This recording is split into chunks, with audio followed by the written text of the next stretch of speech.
الفاتحة إلى حضرة النبي سيدنا محمد صلى الله عليه وسلم وآله وأصحابه وأزواجه وذريته وجميع إخوانه من النبيين والصديقين والشهداء والصالحين وجميع أولياء الله بغامض علم الله ومشايخنا ومعلمينا ثم إلى أرواح والدينا ووالديكم والد الحاضرين خاصة الله أعلم بهم ووصولهم وفروعهم ومن أمر هذا المسجد وصلى واعتكف وتصدق على هذا المسجد سابقا ولاحقا جميع المسلمين والمسلمات والمؤمنين والمؤمنات أن الله يتغشاهم بالرحمة والمغفرة أن الله سبحانه وتعالى ينفعنا بما علمنا ويعلمنا الذي ينفعنا يجعلنا من أنفع الأمة للأمة وبركة الأمة للأمة مع قبلة العافية وإلى حضرة النبي سيدنا محمد صلى الله عليه وسلم. الفاتحة.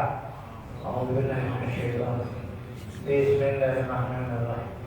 الحمد لله رب العالمين الرحمن الرحيم مالك إياك نعبد وإياك نستعين صراط المستقيم صراط الذين أنعمت عليهم غير المغضوب عليهم ولا الضالين. Bismillahirrahmanirrahim. Alhamdulillah wa syukurillah ala jami'i ni'amillah. Nahmaduhu wa nashkuruhu subhanahu wa ta'ala ala ma an'ama bihi wa awlah. Asyhadu an la ilaha illallah wahdahu la syarika lah wa asyhadu anna sayyidana Muhammadan abduhu wa rasuluh. Allahumma salli wa sallim wa barik wa karim ala sayyidina Muhammad tibbil qulubi wa dawaiha wa afiyatil abdan wa shifaiha wa nuril absar wa diyaiha wa ala alihi wa sahbihi wa barik wa sallim. Amma ba'du, usikum wa iyaya bittaqwallah faqad fazal muttaqun.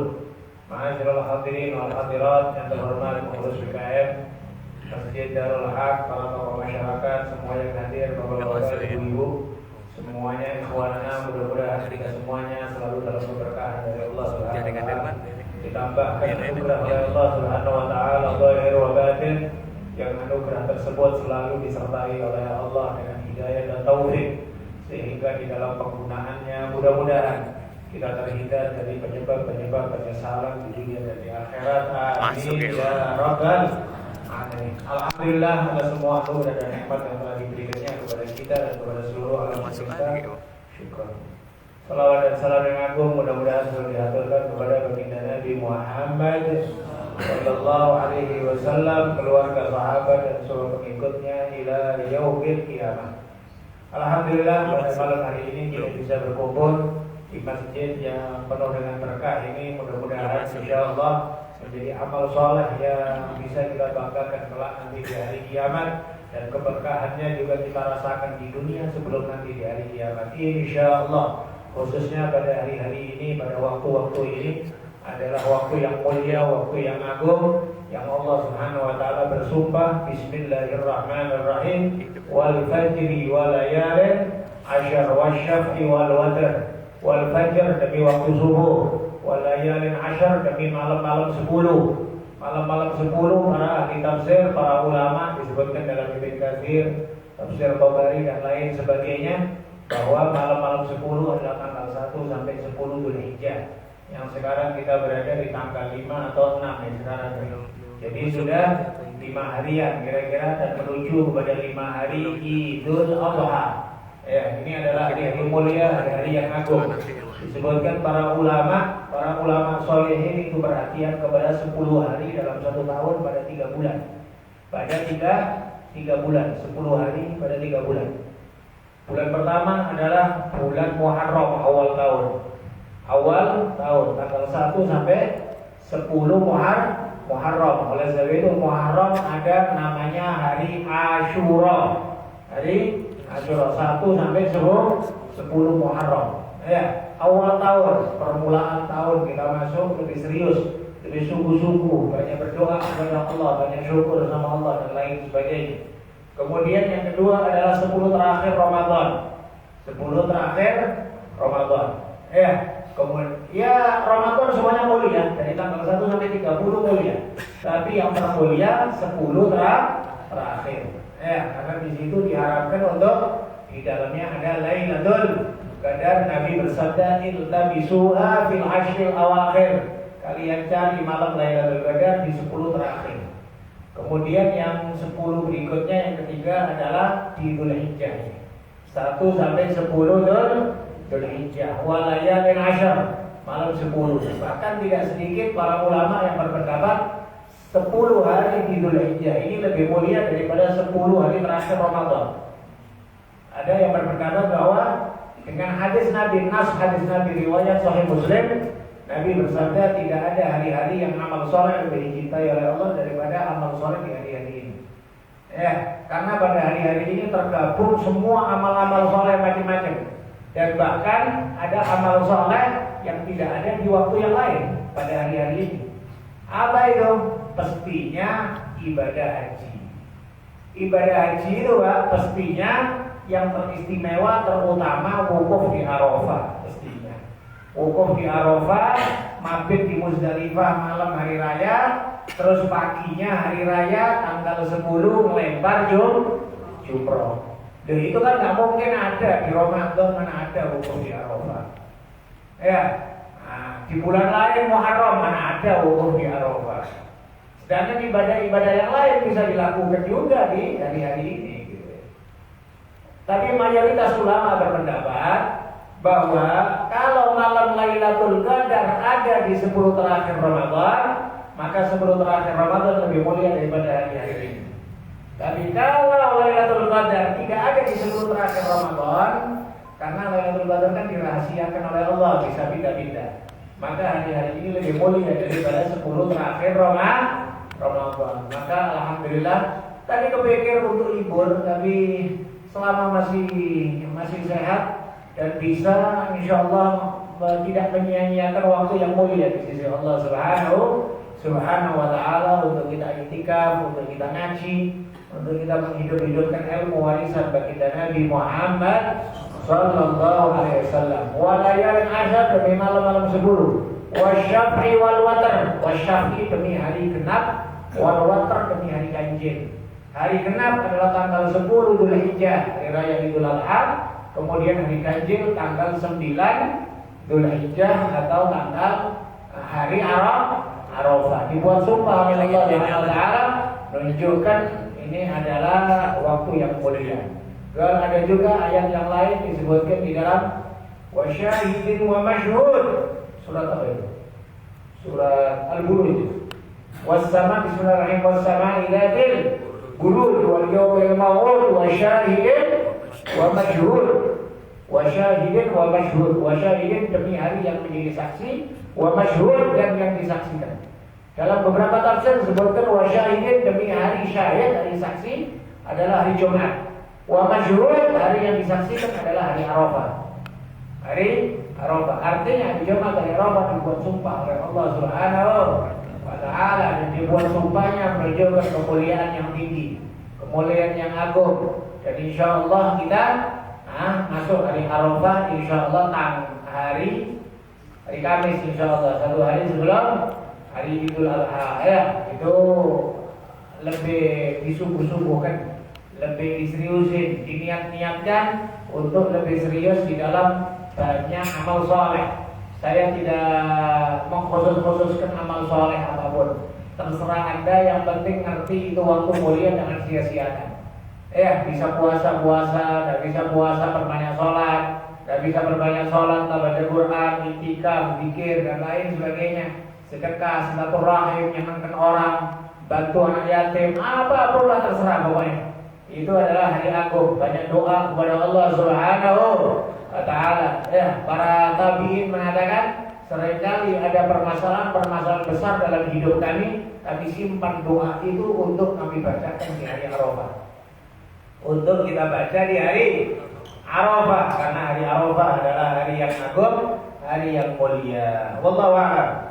Akhir dari pembahasan kita dari kitab ini adalah waktu lalu tentang adab hari Jumat, dan sudah kita sampaikan beberapa adab-adab atau kesunahan-kesunahan di hari Jumat, baik di dalam bentuk amal, ya, amal perbuatan semisal mandi, memakai baju baru, berangkat lebih awal dan lain sebagainya, atau dalam bentuk zikir-zikir tertentu. Misal umpamanya zikir yang terafdal di hari Jumat pastinya baca surat Waqiah karena itu Al-Qur'an. Gak ada yang menandingin Al-Qur'an.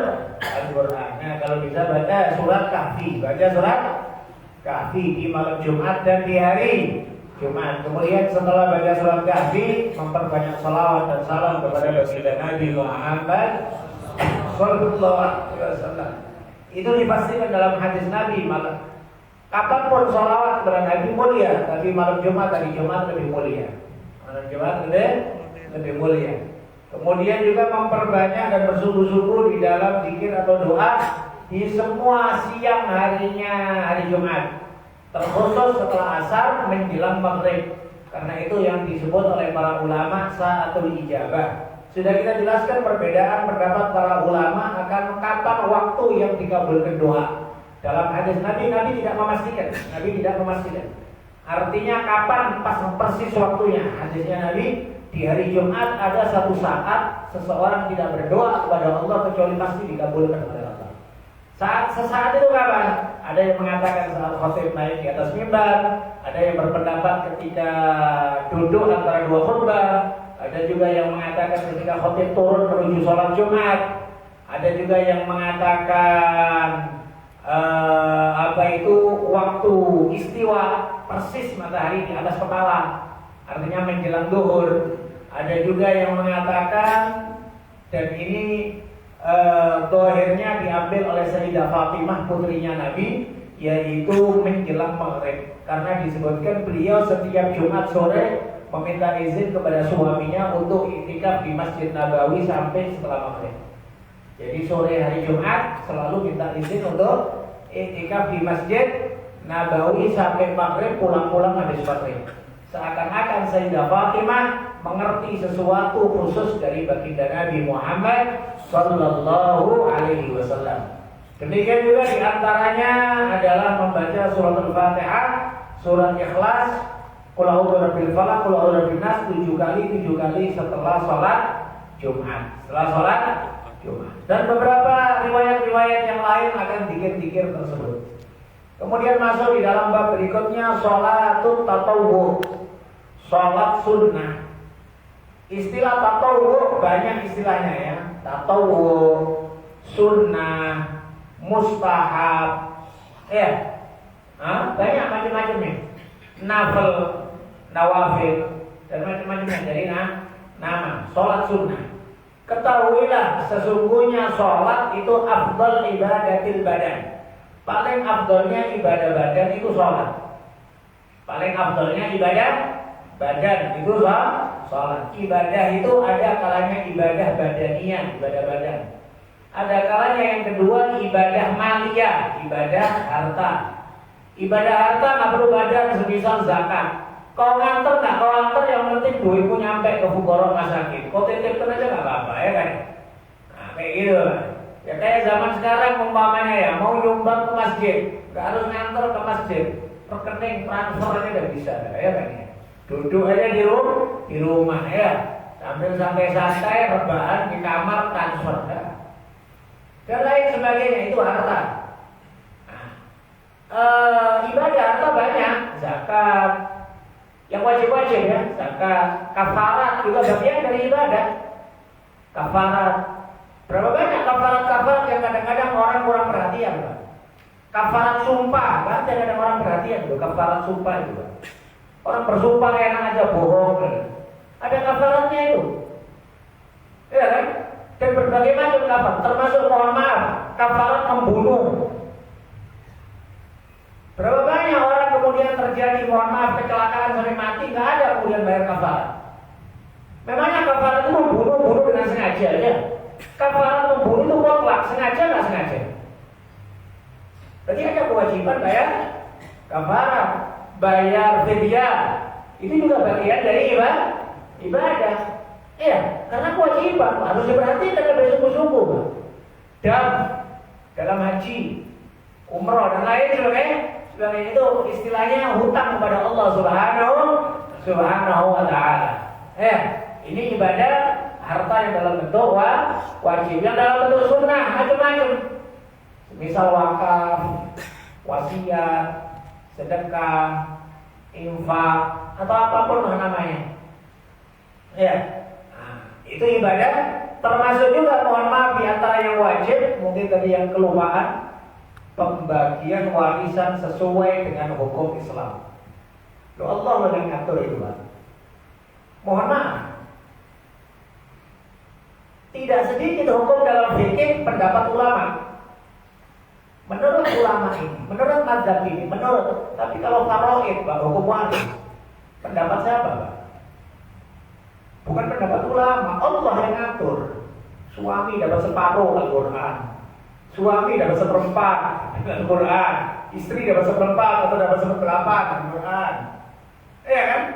Yang ngatur Allah. Disebut oleh Allah dapat sepertiga, dapat seperenam, dapat. Muncul orang yang enak saja dia ngomong, udah gak usah pakai faroid-faroidan, rubah faroid. Hukum Allah ini, Pak. Bukan pendapat ulama ini. Al-Quran maksud. Boleh kita katakan 90% hukum faraid itu adalah murni nas Al-Quran. Murni nas Al-Quran. Maka ibadah kepada Allah bukan hanya sekedar dalam bentuk badan. Dalam harta kita juga ada bentuk ibadah kepada Allah Subhanahu wa ta'ala. Kemudian yang ketiga adalah ibadah badaniyah wa maliyah, ibadah badan dan harta, yaitu haji. Haji bukan hanya sekedar badan sehat saja, ya harus ada harta dan juga harta saja. Tapi kalau umpamanya badannya stroke ya, maka gitu kan ya.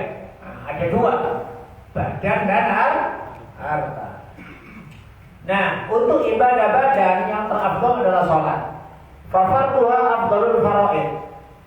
Sholat fardu itu adalah paling fardunya semua yang fardu. Semua ibadah fardu, sholat fardu adalah yang termulia. Wa nafluha afdalun nawafil. Sholat sunnah adalah terafdal dari semua ibadah sunnah. Semua ibadah sunnah. Jadi mohon maaf, tidak merendahkan berbagai macam ibadah sunnah. Kalau umpamanya ada ibadah sunnah, tapi kita harus meninggalkan yang sholat sunnah. Bagus jangan kau lakukan itu, Pak. Bagus kau sholat sunnah. Sholat sunnah lebih afdal, Pak. Sholat sunnah lebih afdal. Ya. Nah, maka oleh sebab itu sampai dikatakan, ya di dalam kitab fikih disebutkan umpama kita puasa Senin Kamis atau puasa sunnah lah, puasa sunnah.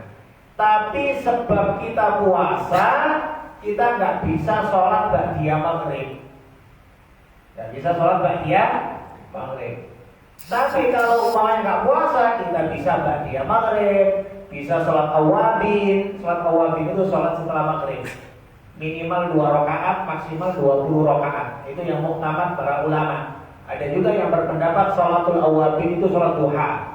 Sholat duha. Tapi yang terkuat dari pendapat para ulama, sholatul awabin itu sholat ba'da maghrib. Sholat ba'da maghrib. Umpamanya kalau kita puasa, kita nggak bisa sholat ba'diyah maghrib.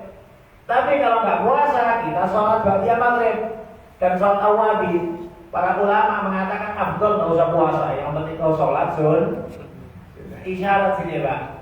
Sholat sunnah itu adalah paling afdalnya ibadah sunnah. Wa fil haditsil qudsi, dalam hadis qudsi, wala yazalu 'abdi yataqarrabu ila bin nawafil hatta uhibba. Kadar pertama ibadah kepada Allah itu adalah pelaksanaan wajib. Kemudian Allah nyatakan, dan hambaku selalu mendekatkan diri kepadaku dengan yang sunnah sampai aku mencintainya. Maka masuk area dicintai oleh Allah adalah pertama wajib beres, yang kedua memperbanyak sunnah. Kalimatnya memperbanyak apa? Memperbanyak. Maka disinilah gimana di antara tanda utama kesolehan seseorang itu enakan di dalam sholat. Enakan dalam sholat, nyaman. Masuk masjid, tahiyatul masjid, waktu duha, sholat isyraq, sholat enakan enggak sholat? Ya, setelah wudu, sholat sunnah wudu, enakan. Ada ada urusan hajat, sholat hajat. Ada ragu satu urusan, bimbang, sholat istikharah. Walhasil semua arah sholat. Ini salah satu tanda orang yang dicintai oleh Allah dan orang yang saleh. Ini ya. Terlepas dari urusan hidup yang enak atau tidak enak, itu bukan urusan kita, Pak. Kadang-kadang memang kita ini terlalu gampang menilai orang dari kekayaan saja. Kalau dia kaya berarti orang hebat, dicintai oleh Allah, belum tentu, Pak. Maka nilai pandangan Allah adalah orang gampangan sholat, enak di dalam sholat. Hatta hebat sampai aku mencintai dia. Nah, wa nawafil jawabiril faraid. Sholat sunnah itu adalah penambal sholat wajib. Kekurangan di sholat fardu itu disempurnakan oleh sholat sunnah. Tapi kalau sholat fardu namanya kekurangan, Pak, ya, berarti diamalkan. Sholat fardu diamalkan. Sholat isya dilakukan, sholat subuh dilakukan, sholat ini dilakukan. Tapi ada kurangnya, kurang khusyuk, bacaannya kurang pas, kurang ikhlas, maka sunnah menyempurnakan. Tapi kalau tidak diamalkan, maka nggak bisa sholat sunnah mengganti sholat fardu. Maka oleh sebab itu para ulama sepakat kalau orang punya qadha sholat fardu maka harus diqadhain, nggak bisa diganti dengan sholat sunnah. Meskipun dia sholat sunnah 100 rakaat, 200 rakaat, 500 rakaat, nggak bisa ganti sholat isya 4 rakaat. Lakukan sholat isya.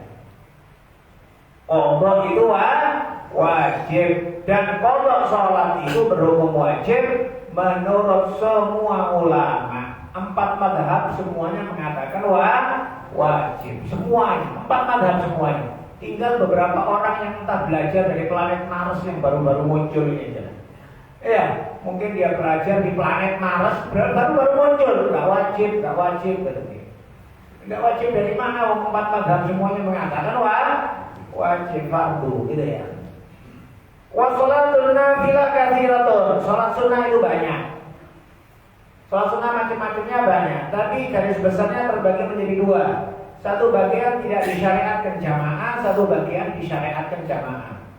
Satu tidak disyariatkan jamaah, satu disyariatkan jamaah. Kalau di dalam kitab ini didahulukan yang tidak disyariatkan jamaah. Karena tidak disyariatkan jamaah didahulukan karena memiliki keterikatan yang lebih kuat dengan sholat fardu, yaitu sholat sunnah rawatib. Sholat sunnah rawatib qobliyah, iya. Ya, selain rawatib juga banyak yang tidak disyariatkan jamaah. Sholat duha, sholat hajat, sholat witir, selain Ramadan, sholat apa lagi? Sholat sunnah wudhu, sholat tahiyatul masjid tidak disunahkan jamaah, sholat istikharah, sholat apapun macam-macam sholat. Tapi sholat yang disyariatkan jamaah lebih afdal dibanding sholat yang tidak disyariatkan jamaah. Jadi sholat yang disyariatkan jamaah itu hukumnya lebih afdal, lebih utama, jangan ditinggalkan. Karena sebentar lagi akan hari raya, saya akan langsung loncat saja ke sholat Id. Ya, untuk mudah-mudahan menjadi ilmu yang bisa diamalkan. Ya, pastinya juga semuanya tahu ya akan sholat Id, tapi mudah-mudahan ada beberapa ilmu-ilmu yang mungkin terlewatkan ya. Kita akan bahas karena kita 4 hari atau 5 hari lagi masuk Idul Adha. Supaya dipahami, pertama kita akan menyampaikan tadi ketentuannya sholat yang disyariatkan jamaah lebih utama, lebih besar pahalanya dibanding sholat sunnah yang tidak disyariatkan jamaah. Ya. Jadi sholat sunnah yang disyariatkan jamaah ada beberapa. Yang paling afdal, paling utama adalah sholat 2 hari raya. Sholat 2 hari raya ini adalah sholat sunnah terafdol. Sampai sebagian mazhab mengatakan wajib. Sebagian mengatakan wajib. Sholat Idul Fitri dan Idul Adha. Dan yang termulia adalah Idul Adha. Idul Adha itu lebih mulia daripada Idul Fitri. Tapi memang kesan di masyarakat antusias Idul Fitri lebih besar daripada Idul Adha. Tapi secara hukum fikih Idul Adha lebih mulia. Idul Adha disebut Idul Akbar. Idul Akbar. Udah. Maka ada beberapa perbedaan antara Idul Fitri sama Idul Adha di dalam pelaksanaan. Ya, tadi kita sampaikan dua sholat ini adalah sholat sunat terafdal. Sholat sunat terafdal. Sampai sebagian ulama berpendapat wajib. Di dalam hadis Sahih Bukhari disebutkan sampai Rasulullah menyuruh semuanya anak-anak dan perempuan-perempuan untuk keluar dari rumahnya untuk menghadiri sholat Idul Fitri Idul Adha. Wa kunna nukhrijul huyyat, dan kami mengeluarkan wanita-wanita haid, katanya sahabat. Wanita-wanita haid keluar. Roja barokati doa fi hadzal yaum, mengharapkan barokahnya doa di hari ini. Meskipun tak sholat di belakang-belakang sana, pokoknya ikut supaya dapat barokahnya hari yang agung, hari yang mulia. Ya. Sering dipertanyakan mana yang terafdal, di masjid atau di lapangan? Ya. Maka disebutkan memang Nabi melakukannya di lapangan. Nabi melakukannya biasanya di Ghamamah. Kalau orang umroh tahu ada Masjid Ghamamah, sebelah kanan Masjid Nabawi. Iya, depannya ada pasar namanya Sukul Manakhoh. Nah, biasanya Nabi di situ. Kenapa? Karena masjidnya Nabi dulu kecil. Di situ lapangan. Masjid Nabi dulu kecil, Pak. Kecil gimana? Ya zaman dulu, Pak. Zaman dulu itu Masjid Nabi itu kan kecil.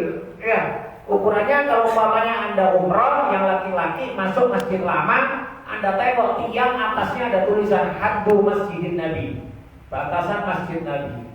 Itu saja kecil. Ya, dan Nabi tidak melakukan perluasan masjid kecuali hanya sekali. Hanya sekali, yaitu di tahun 8 Hijriah Nabi memperluas masjid setelah pulang dari perang Khaybar. Diperluas dikit sama Nabi. Tapi tetap ukurannya mungkin maksimal 400 orang, 500 orang udah full. Ya, Masjid Nabi 300-400 orang udah full. Nah, sedangkan kalau sholat semua laki, perempuan, anak-anak keluar semuanya, maka Nabi memilih supaya semuanya kumpul jadi satu, itu di lapangan, yaitu di Ghamamah, itu di lapangan Ghamamah sebelah kanan Masjid Nabawi, istilahnya arah barat ya, arah barat dari Masjid Nabawi. Kalau arah timur kan dari kuburan Baqi ya, makam Baqi itu muncul matahari ke arah barat. Nah, tadi kita sampaikan Nabi sholat di situ. Tapi para ulama mengatakan Nabi sholat di lapangan itu karena faktornya masjid beliau nggak cukup. Nah sekarang kalau sekiranya masjid itu cukup, apalagi masjid itu besar, atau umpamanya dibuat lapangan pun juga yang sholat cuma 3 shaf. Lapangannya lapangan sepak bola gede. Tapi yang hadir laki 3 shaf, perempuan 2 shaf. Ngapain kau di lapangan? Terus kau tinggalkan masjid. Gitu ya. Dan ini disebut di dalam banyak kitab. Semisal kitab-kitab kontemporer, semisal Al-Fiqhul Manhaji disebutkan, selama memungkinkan kumpulnya banyak orang di lapangan yang masjid tidak cukup, maka afdal di lapangan. Tapi kalau sekiranya masjid itu cukup, atau umpamanya tetap buat beberapa jamaah karena kondisi masyarakat yang demikian banyak, maka tidak ada nilai keutamaan memilih lapangan dengan meninggalkan masjid. Masjid pastinya lebih mulia, tempat yang lebih dicinta oleh Allah Subhanahu wa ta'ala. Tapi umpamanya karena zaman Nabi dulu semuanya kan terfokus kepada Nabi, semuanya itu mengerucut semuanya ke Nabi semuanya, maka gak ada yang buat-buat yang lain. Gak ada di kota Madinah buat sholat Id sendiri, gak ada, semuanya ke Nabi semuanya. Ya, maka supaya gabung jadi satu semuanya dibuatlah di lapangan. Nah sekarang kau buat di lapangan, masjid juga buat. Ya, lapangan kau juga ya paling berapa orang dan lain sebagainya. Itulah fala makna di afdaliyatis shahrat, misal itu disebut di dalam kitab-kitab. Tidak ada arti di dalam keafdalian lapangan kalau memang masjid memungkinkan. Udah, tadi kita sampaikan. Kita akan membahas beberapa hal akan perbedaan sholat Idul Adha sama Idul Fitri.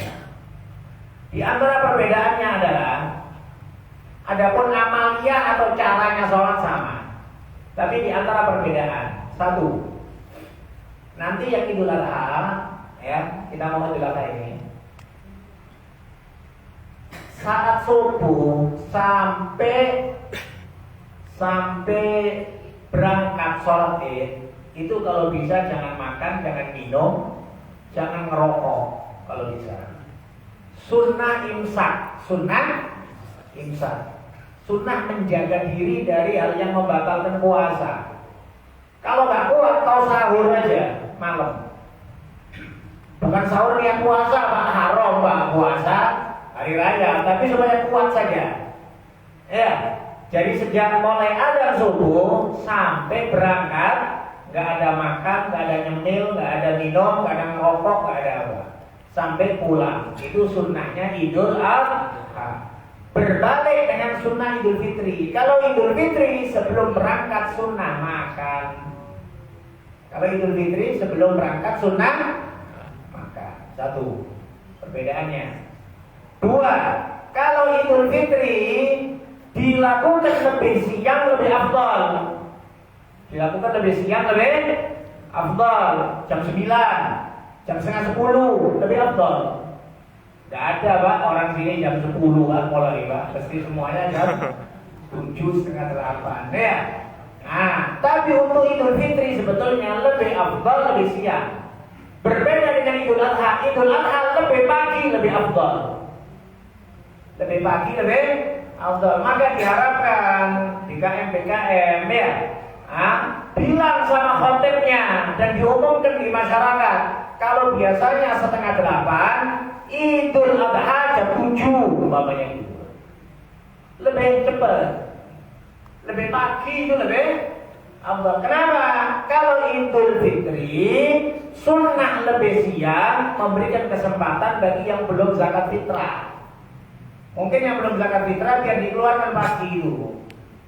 Nah, untuk Idul Adha lebih pagi lebih afdal karena supaya cepat nyembelih, supaya cepat nyembelih. Apalagi tadi kan disebutkan kalau sunnahnya menahan diri, jangan makan, jangan minum sampai pulang dari sholat Id. Ya, pulang dari sholat Id. Bahkan para ulama mengatakan sunnah pertama kali yang masuk ke perut kita itu daging kurban.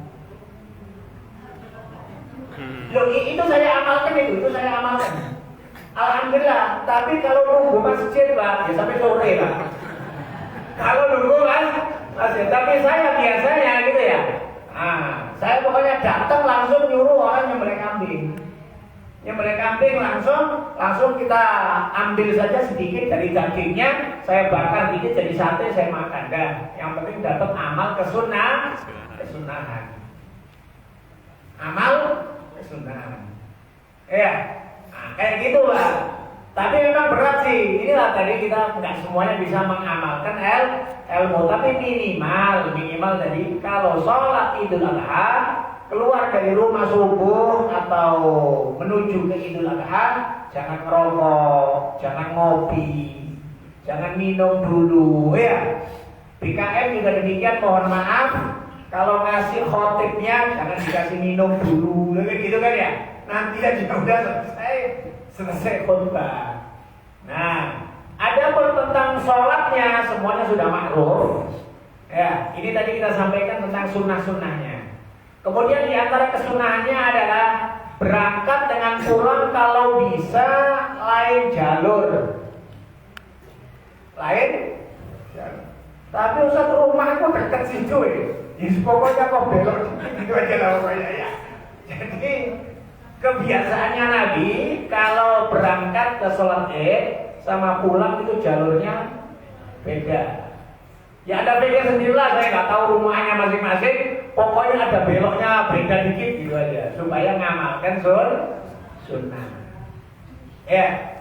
Kemudian tentang perbedaan takbir. Kalau Idul Fitri sama Idul Adha, kesamaan takbir di takbir setelah maghrib sampai pagi hari raya. Khotib naik ke atas mimbar itu sama. Idul Fitri sama Idul Adha, mulai dari maghrib sampai khotib sholat dan khutbah itu sama. Itu namanya takbir mursal, takbir yang berterusan. Takbir berterusan. Dan kita mengharap juga, mohon maaf, remaja-remaja masjid untuk menggerakkan remaja masjid untuk takbiran di masjid. Sekarang ini Pak, yang banyak dapat pahala bukan remaja masjid, tapi tape yang dapat pahala, MP3 yang dapat pahala, rekaman semuanya. Pikir kita wih takbiran terus, masya Allah. Tengok masjid nggak ada orangnya. Pahala cuman, ya maka yang dapat pahala MP3-nya. Ya, maka dibiasakan untuk khususnya remaja masjid untuk menghidupkan suasana takbiran. Dan disebutkan oleh para ulama, amal terafdal di malam hari raya adalah takbiran. Sampai lebih mulia daripada baca Quran, sampai lebih mulia daripada sholat. Sholat sunnah mutlak maksudnya, bukan sholat sunnah yang khusus. Ya, sholat sunnah ini menunjukkan bahwa amal takbiran itu adalah termulia. Ini untuk Idul Fitri dan Idul Adha di malam hari mulai maghrib sampai naiknya khotib ke atas mimbar. Untuk Idul Adha secara khusus ada tambahan, yaitu namanya takbir muqayyad. Takbir muqayyad ada dua. Satu, takbir selesai sholat. Dua, takbir ketika melihat hewan kurban. Maka ketika melihat hewan kurban, Anda sunnah takbiran meskipun sekali, meskipun belum disembelih. Mungkin ini karena ini kan Jumat ini ya, Idul Adha-nya Jumat, nyembelihnya mungkin Jumat, mungkin Sabtu. Tapi pas Jumat itu udah ada sapi, udah ada kambing. Maka ketika Anda nampak kambing, ada takbiran meskipun sekali. Ya. Diikat kambing hari Kamis, Anda takbiran, nggak apa-apa. Sunnah itu, bukan nggak apa-apa. Sunnah takbiran ketika melihat hewan yang akan dikurbankan. Yang kedua, sunnah takbiran selesai sholat. Sholat apa? Semua sholat. Sawa'un kana fardhon aw nafilan, baik sholat fardu atau sholat sunnah. Sunnah takbiran. Tapi karena sholat sunnah itu nggak jamaah, kita nggak takbiran. Kita nggak takbiran rame-rame maksudnya. Maka selesai sholat kita takbiran rame-rame karena jamaah. Selesai sholat duha kita takbiran sendiri. Selesai qobliyah zuhur kita takbiran sendiri. Selesai ba'diyah isya kita takbiran sendiri. Disunnahkan takbiran selesai sholat apapun. Sholat jenazah sunnah takbiran. Jadi habis sholat jenazah takbiran. Nah ini kadang-kadang orang kurang perhatian. Setiap selesai jenazah selalu tahlil. Iya silahkan, Tapi khusus ketika di Idul Adha takbiran dulu. Sunnah takbiran. Kapan mulainya? Mulai subuh Arafah sampai asar akhir hari tasyrik. Subuh Arafah mulai dari subuh hari Kamis, itu sudah mulai. Jadi bukan malam, enggak. Mulai subuh hari Kamis itu sudah sunnah takbiran. Tapi selesai sholat saja, jangan takbiran terus. Takbiran terusnya malam. Selesai sholat, habis sholat subuh sunnah takbiran. Selesai sholat zuhur hari Kamis sunnah takbiran. Selesai asar sunnah takbiran. Tapi selesai sholat aja. Baru setelah masuk maghrib ini takbiran berterusan. Dan ini kadang-kadang sunnah yang jarang diamalkan. Kadang ada banyak orang sih sebetulnya yang ngomong sama saya, Ustaz ini madzhab apa? Ustaz ini bilang hal-hal baru. Kok hal baru? Ini madzhab Syafi'i. Ini kitab-kitab kecilnya, bukan kitab besar-besar. Kitab Fathul Qorib disebutkan. Itu ya. Maka maksudnya kita bukan kita kok merendahin adat atau kebiasaan masyarakat, enggak. Tapi supaya kita paham, Pak, bahwa dalam dunia dakwah itu pasti ada area-area yang belum disentuh oleh ulama sebelumnya. Bukan kok kemudian merendahkan ulama sebelum kita, bukan. Tapi ada beberapa area yang belum, semisal umpamanya, ya alhamdulillah di negara Indonesia umpamanya, alhamdulillah ulama kita bisa mempengaruhi konon atau undang-undang negara tentang pernikahan, undang-undang negara tentang apa umpamanya hukum jinayat atau mabuk, haramnya mencuri dan lain sebagainya. Tapi masih belum sempurna di dalam hukum had. Yuk kita berusaha untuk menyuarakan hukum had. Itulah ya. Sama dengan kita umpamanya berbicara, mohon maaf, perempuan lebih sempurna di dalam tertutup. Bukan merendahkan ulama dulu, Pak. Ulama dulu udah berusaha semaksimal mungkin. Udah alhamdulillah kali ulama dulu itu bisa membuat wanita-wanita, nenek-nenek kita pakai jilbab, itu udah alhamdulillah kali, Pak. Di masa nenek kita, mbah kita semuanya nampak dadanya, Pak. Iya kan? Lo bisa ketolong dulu, maaf ya, nenek kita sendiri mana nampak tak lehernya, sebagian dada. Ini kan orang-orang Jawa dulu kan biasa, Pak. Ya kan? Maka oleh sebab itu ada area-area yang mungkin belum diselesaikan sama ulama dulu, yang sekarang ayo disempurnakan, yang bisa kita sempurnakan. Jangan kemudian mohon maaf, kemudian langsung menghakimi, wah ini berbeda dengan ulama dulu ini. Mana ada takbiran habis subuh Arafah? Loh, ini kitabnya ada kok. Udah jelas kok, sejelas-jelasnya. Ya, tapi jangan sampai kemudian takbiran terus, salah, Pak. Takbiran hanya habis subuh. Kemudian nanti habis sholat zuhur. Jangan pula jam 8 takbiran, repot orang di kampung. Ya kan? Jam 9 takbiran, repot orang kampung. Ya, cuman subuh, habis subuh terus habis zuhur, habis zuhur, habis asar, baru kemudian maghrib, baru berterusan.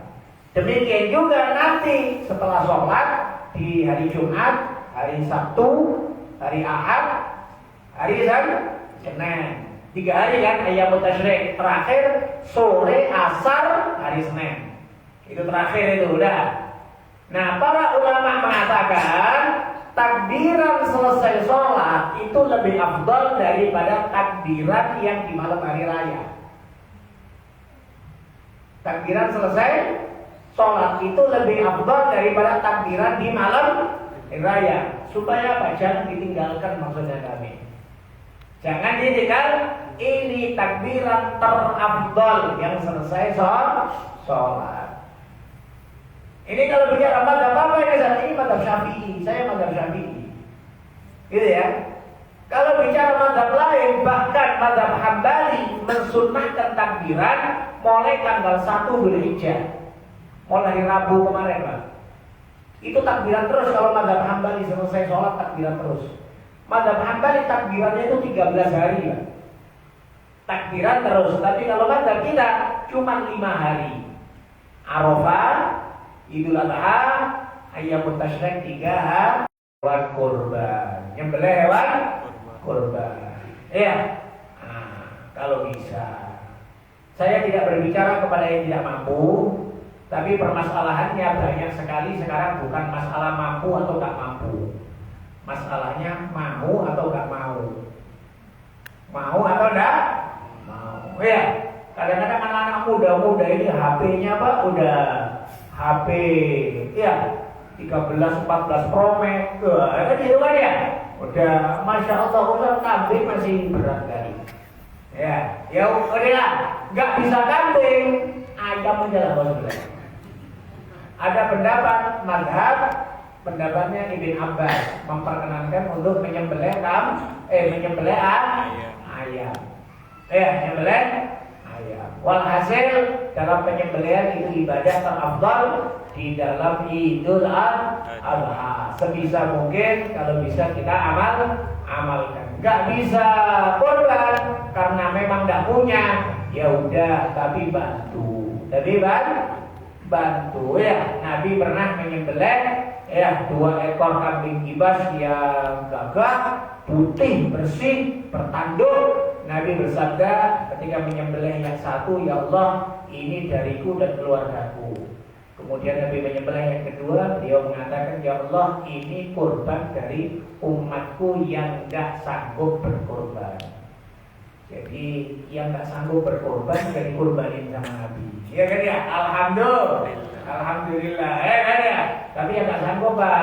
Nah, kalau yang sanggup karena polit, nah ini lain ini Pak. Setahun sekali namanya kurban Pak.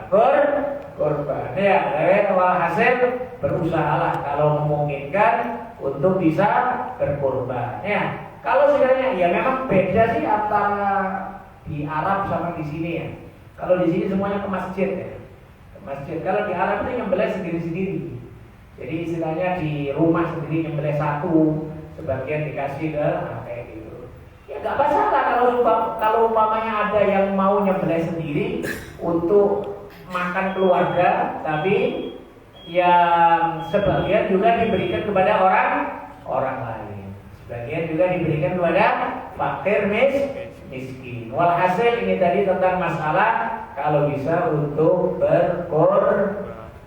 Waktunya berkorban, ya kalau bisa awal hari. Kalau tidak bisa, ya hari-hari berikutnya sampai 3 hari. Apalagi ini hari Jumat. Sering dipertanyakan, hari Jumatan apa enggak? Supaya dipahami, Jumat itu wajib Pak. Jumatan itu wajib. Sholat Id itu sunnah. Ya gimana pun juga wajib lebih mulia daripada sunnah. Tapi kalau bicara mazhab, karena mayoritas ini orang ahlul ilm, orang ngaji, garis besarnya mazhab Ahlus Sunnah wal Jamaah itu 4.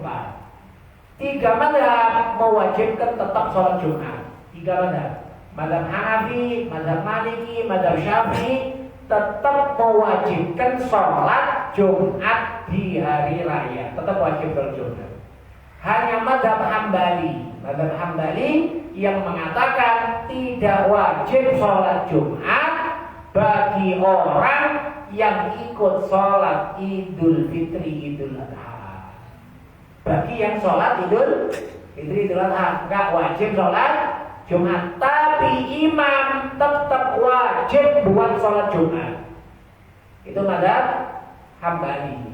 Imam maksudnya itu pemerintahan, tokoh masyarakat tetap wajib buat sholat Jumat. Adapun orang hadir atau nggak hadir, mazhab Hambali mengatakan bagi yang sholat Idul Fitri, Idul Adha nggak wajib untuk hadir sholat Jumat. Ini mazhab Hambali.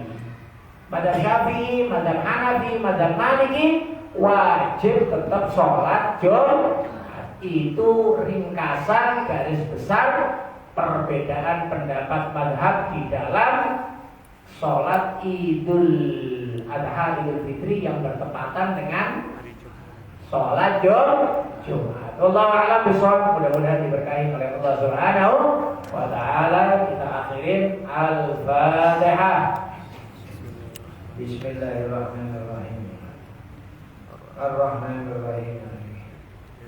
Iyyaka na'budu wa iyyaka siratal ladzina ghairil maghdubi.